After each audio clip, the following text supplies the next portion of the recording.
ഖുർആനിലെ ചില സൂറത്തുകളും ആയത്തുകളും മനഃപ്പാഠമാക്കാത്തവർ നമ്മുടെ കൂട്ടത്തിൽ ഉണ്ടാവില്ല എന്ന് പറഞ്ഞാൽ നമ്മളൊക്കെ കുറേ സുഹൃത്തുക്കൾ മനഃപ്പാഠമാക്കിയിട്ടുണ്ട്. പല ആയത്തുകളും മനഃപ്പാഠമാക്കിയിട്ടുണ്ട് അല്ലേ? ആയത്തുൽ കുർസി ആമൻ റസൂലൊക്കെ മനഃപ്പാഠമാക്കിയിട്ടില്ലേ? ഉണ്ട് അല്ലേ? കുൽഹു അല്ലാഹു കുൽബിൽ ഫലക് കുൽബിൻ നാസ് ഫാത്തിഹ സൂറത്ത് അങ്ങനെ 114 സൂറത്ത് പല സൂറത്ത് നമ്മൾ മനഃപ്പാഠമാക്കിയിട്ടുണ്ട് അല്ലേ? ഖുർആൻ അല്പം പോലും ഹൃദയത്തിലില്ലാത്തവരെ തകർന്നുപോയ വീടിനോടാണ് നബി സല്ലല്ലാഹു അലൈഹി വസല്ലമ തങ്ങൾ ഉപമിച്ചത് എന്ന് പറഞ്ഞാൽ ഉദാഹരണം പറഞ്ഞാൽ അവരുടെ മസല് ഉപമ അല്ലേ? വീണ് തകർന്ന വീട് പോലെ അല്ലേ? ഹൃദയത്തിൽ അല്പം പോലും ഖുർആൻ ഇല്ലാത്ത ആളുകൾ ഏതുപോലെയാണ്? തകർന്നു പോയ വീട് പോലെയാണ് അല്ലേ? തകർന്നു പോയ വീടിനോടാണ് നബി സല്ലല്ലാഹു അലൈഹി വസല്ലം തങ്ങൾ ഉപമിച്ചത്. ഇനി നോക്കും ബാക്കി. അതുകൊണ്ടാണ് നമ്മൾ മദ്രസയിൽ ചെറിയ ക്ലാസ് മുതലേ പല സൂറത്തുകളും ആയത്തുകളും മനഃപ്പാഠമാക്കുന്നത്. അത് ജീവിതത്തിൽ നിത്യമായി പാരായണം ചെയ്യുന്നതിന് നാം പരിശ്രമിക്കണം. മനഃപ്പാഠമാക്കിയത് മറന്നു കളയുന്നത് വലിയ കുറ്റമാണ്. ഖുർആനിലെ ചില സൂറത്തുകളും ആയത്തുകളും പാരായണം ചെയ്യുന്നതിന് പ്രത്യേക പുണ്യങ്ങൾ ഉണ്ട്. അപ്പോൾ പറയല്ലോ നമുക്ക് നോക്കൂ. സൂറത്ത് യാസീൻ കണ്ടോ? സൂറത്ത് യാസീൻ നമ്മൾ ഓതിയാൽ എന്താ അറിയോ? അതിൻ്റെ ഗുണം 10 തവണ ഖുർആൻ ഓതിയ പ്രതിഫലം കിട്ടും. സൂറത്ത് യാസീൻ നമ്മൾ ഒരു തവണ ഓതിയാൽ ഖുർആൻ മുഴുവനും 10 തവണ ഓതിയ പ്രതിഫലം ലഭിക്കും. പിന്നെയോ മാത്രമല്ല നമ്മുടെ ഖുർആൻ എന്ന് സൂറത്ത് യാസീൻ എന്ന് പറയുന്നത് ഖുർആൻ്റെ ഹൃദയം എന്നറിയപ്പെടുന്ന സൂറത്താണ് അല്ലേ? കൽബുൽ ഖുർആൻ എന്നാണ് സൂറത്ത് യാസീനെ പറയുന്നത് അല്ലേ? മാത്രമല്ല സൂറത്ത് യാസീൻ ലിമാ ഖുരി അലഹൂന, എന്തിനാണോ നമ്മൾ സൂറത്ത് യാസീൻ ഓതി, നമ്മൾ നല്ല അറിവുണ്ടാകാൻ വേണ്ടി സൂറത്ത് യാസീൻ ഓതിയാൽ എന്ത് ചെയ്യും? നമുക്ക് നല്ല അറിവുണ്ടാവും. എന്താണ് നമ്മളെ ഉദ്ദേശം അത് സഫലമാകും. സംസം വെള്ളം കുടിക്കണ പോലെ അല്ലേ? ഓക്കെ, നെക്സ്റ്റ് സൂറത്തുൽ കഹ്ഫ്. ജുമുഅ ദിവസം ഓതിയാൽ അടുത്ത ജുമുഅ ദിവസം വരെ അവന് അള്ളാഹു പ്രത്യേക പരിരക്ഷ നൽകും. ഓക്കെ, സൂറത്തുൽ കഹ്ഫ്. പിന്നെ സൂറത്തുൽ വാഖിഅ. എല്ലാ രാത്രിയും ഓതിയാൽ ദാരിദ്ര്യം ഉണ്ടാകില്ല. പിന്നെ അടുത്ത് സൂറത്തുൽ മുൽക്ക്. സൂറത്തുൽ വാഖിഅ 7ാം ക്ലാസ്സിൽ നിന്ന് കാണാതെ പഠിക്കുക അല്ലേ? സൂറത്തുൽ മുൽക്ക് 6ാം ക്ലാസ്സായിരിക്കും നമുക്ക് കാണാൻ പഠിക്കാനുള്ളതാണ് അല്ലേ?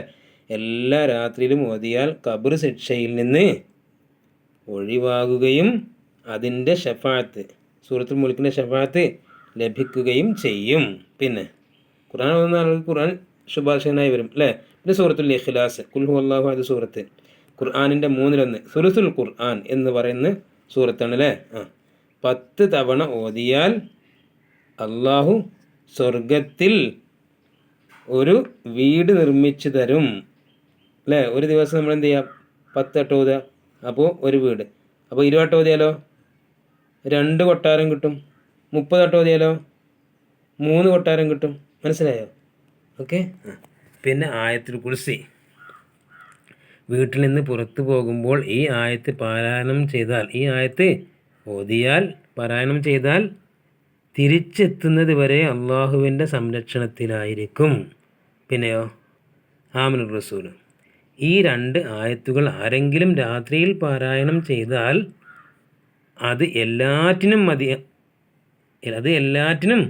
മതിയായതാണ് എന്ന് പറഞ്ഞാൽ നമുക്കന്നൊരു ബുദ്ധിമുട്ടും പ്രയാസം ഉണ്ടാവില്ല. ഇനി അത്തദ്രീബാത്ത് നോക്കും. ഉത്തരം എഴുതുക.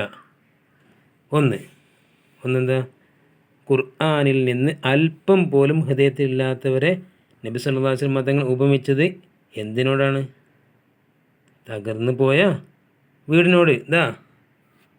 തകർന്നു പോയ വീടിനോടാണ് നബി സല്ലല്ലാഹു അലൈഹി വസല്ലം ഉപമിച്ചത്. അടുത്ത് 2, വേഗം ഖുർആനിലെ ഒരു അക്ഷരം പാരായണം ചെയ്താൽ എന്ത് പ്രതിഫലം ലഭിക്കും?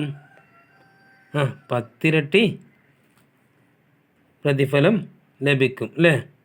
ഒരു ഹസനത്ത് 10 ഇരട്ടി എന്നുള്ള രൂപത്തിൽ ഒരക്ഷരത്തിന് അല്ലേ 10 നന്മ ലഭിക്കും. പിന്നെ 10 നന്മയുടെ കൂലി ലഭിക്കും അല്ലേ? 10 ഇരട്ടി.